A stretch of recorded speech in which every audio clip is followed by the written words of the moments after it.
This is Chad Williams, and I'm going to show you how to install JASP. So it is very simple, so let's just go to Google and say JASP download, and we're just going to hit the first one. You see I already tried it out to make sure it works.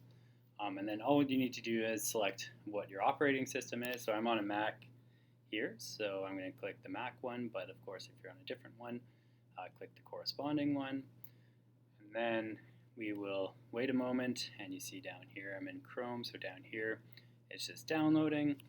Like I said, this is pretty simple stuff. You're going to just wait here with me as it downloads. Great, so it finished downloading, so I'm just going to open it up here. On Macs it's just going to look like the following, but it'll be similar on other operating systems as well.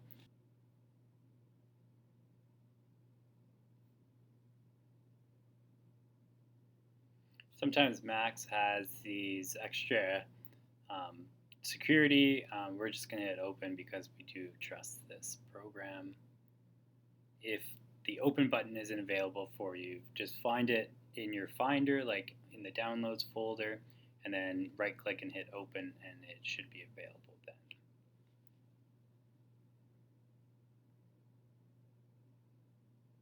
Great. Now this is an extra step with Macs where we're going to put this in our application folder, and then that way we can use it when we want. So now, once it's done copying over,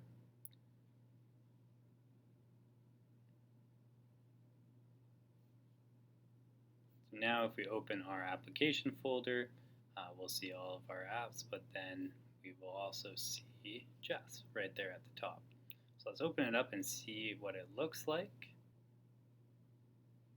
So this is JASP opened. I'm just going to full screen it here. So it just has a welcome page, splash page for you, telling you a bit about it itself.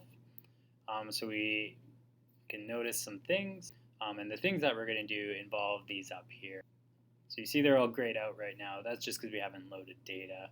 There's also a plus side over here where we can add other things, but we're not going to worry about that right now. But the last thing is this menu, and it has lots of things that we're used to. And the first thing we're going to need to do is open data, but we'll get to that in another video. That's the gist of JASP.